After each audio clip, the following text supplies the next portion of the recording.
Assalamualaikum warahmatullahi wabarakatuh. Perkenalkan nama saya Muhammad Ridki Haikal dengan NIM 23140008. Di sini saya akan membahas tentang profil pelajar Pancasila dan elemen kuncinya untuk memenuhi tugas UTS profil pelajar Pancasila dengan dosen pengampu yaitu Ibu Febrianti Yuri Satriani SPDI MPD. Selamat menyaksikan. Yang pertama, apa itu profil pelajar Pancasila? Jadi, profil pelajar Pancasila adalah serangkaian kegiatan yang menguatkan pemahaman siswa yang berbasis proyek dirancang sebagai upaya pencapaian kompetisi dan karakter berdasarkan standar kompetisi lulusan.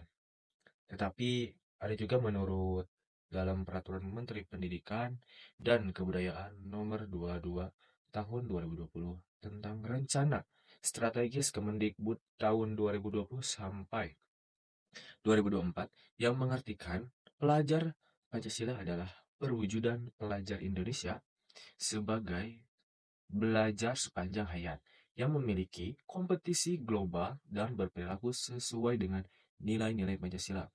Dengan nilai-nilai Pancasila, nah, ada 6 ciri utama yaitu satu, beriman dan bertakwa kepada Tuhan Yang Maha Esa dan berakhlak mulia, dua, berkemerdekaan global, tiga, bergotong royong, empat, mandiri, lima, bernalar kritis, yang terakhir adalah kreatif. Profil pelajar Pancasila yaitu yang satu ada beriman dan bertakwa kepada Tuhan Yang Maha Esa dan berakhlak mulia. Pelajar Indonesia yang beriman, bertakwa kepada Tuhan Yang Maha Esa dan berakhlak mulia adalah pelajar yang berakhlak dalam hubungannya dengan Tuhan Yang Maha Esa. Ia memahami ajaran agama dan kepercayaannya serta menerapkan pemahaman tersebut dalam kehidupan sehari-hari. Terus yang kedua ada berkebinekaan global.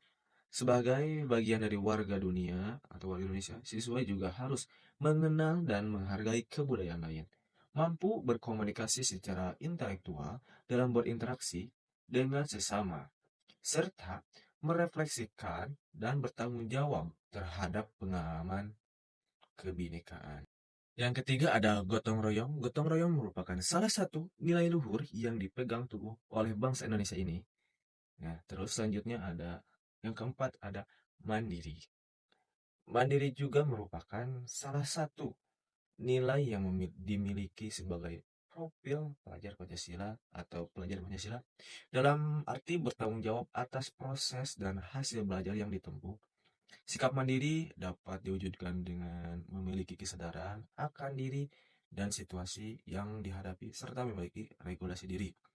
Yang kelima ada bernalar kritis. Kemampuan bernalar kritis juga merupakan kemampuan yang sangat dibutuhkan untuk menghadapi tantangan di dunia ini, di kehidupan ini, terutama pada abad 21. Yang terakhir ada kreatif. Pelajar Pancasila juga ditandai dengan kreativitas yang baik di mana pelajar mampu menghasilkan sesuatu yang orisinal, bermanfaat, dan berdampak baik. Itu berupa gagasan, karya, atau tindakan.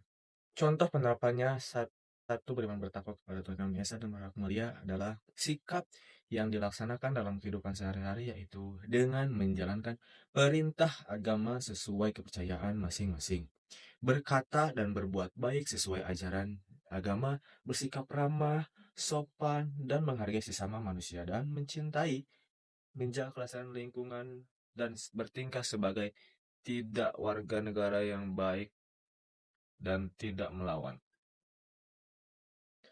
Dua, berkebinekaan global. Contoh sikap yang bisa diterapkan dalam kehidupan sehari-hari adalah dengan mencoba mengenal dan menghargai teman dari suku yang berbeda. Menggali dengan cara berkomunikasi efektif dengan teman dari suku yang berbeda, serta mengumpulkan informasi-informasi terkait ragam budaya sebagai bekal untuk membangun relasi yang baik dengan sesama. Yang ketiga adalah gotong royong. Siswa dapat mencoba untuk berkolaborasi dengan orang lain, menanam kepedulian pada hal-hal yang berkaitan dengan kepentingan bersama, serta terbuka untuk berbagi pengetahuan, pengalaman, atau sumber daya yang lain. Yang keempat ada mandiri. Sikap mandiri dapat diwujudkan dengan memiliki kesadaran akan diri dan situasi yang dihadapi, serta memiliki regulasi diri. Sebagai contoh, apabila dihadapkan dalam situasi sulit, maka siswa dapat dengan tenang mencari solusi sendiri dan menghadapi situasi dengan bijak. Yang kelima ada bernalar kritis. Contohnya seperti bagaimana cara siswa memperoleh dan memproses informasi serta gagasan, atau menganalisis sekaligus mengevaluasi proses penalaran yang terjadi dalam pikiran mereka, merefleksikan pemikiran dan proses berpikir itu sendiri, serta mengambil keputusan sebagai hasil dari proses berpikir. Dengan terus mengevaluasi penalaran dan proses berpikir, maka siswa dapat mengasah kemampuan bernalar kritis. Yang terakhir ada kreatif. Contoh sikap kreatif itu misalnya memberikan ide yang berbeda dari teman-teman lain dalam suatu proyek, mampu mengolah informasi atau mencari informasi atau inspirasi dan melahirkan gagasan baru, serta menyelesaikan masalah-masalah dengan cara atau pendekatan yang berbeda. Beberapa elemen kunci di 6 dimensi di Program Banyak Cerita. Yang pertama, beriman bertakwa kepada Tuhan Yang Esa dan berakhlak mulia. Ada 6 elemen kunci dalam dimensi ini yang perlu diperhatikan. Elemen tersebut meliputi akhlak beragama, akhlak pribadi, akhlak kepada manusia, akhlak kepada alam, dan akhlak bernegara.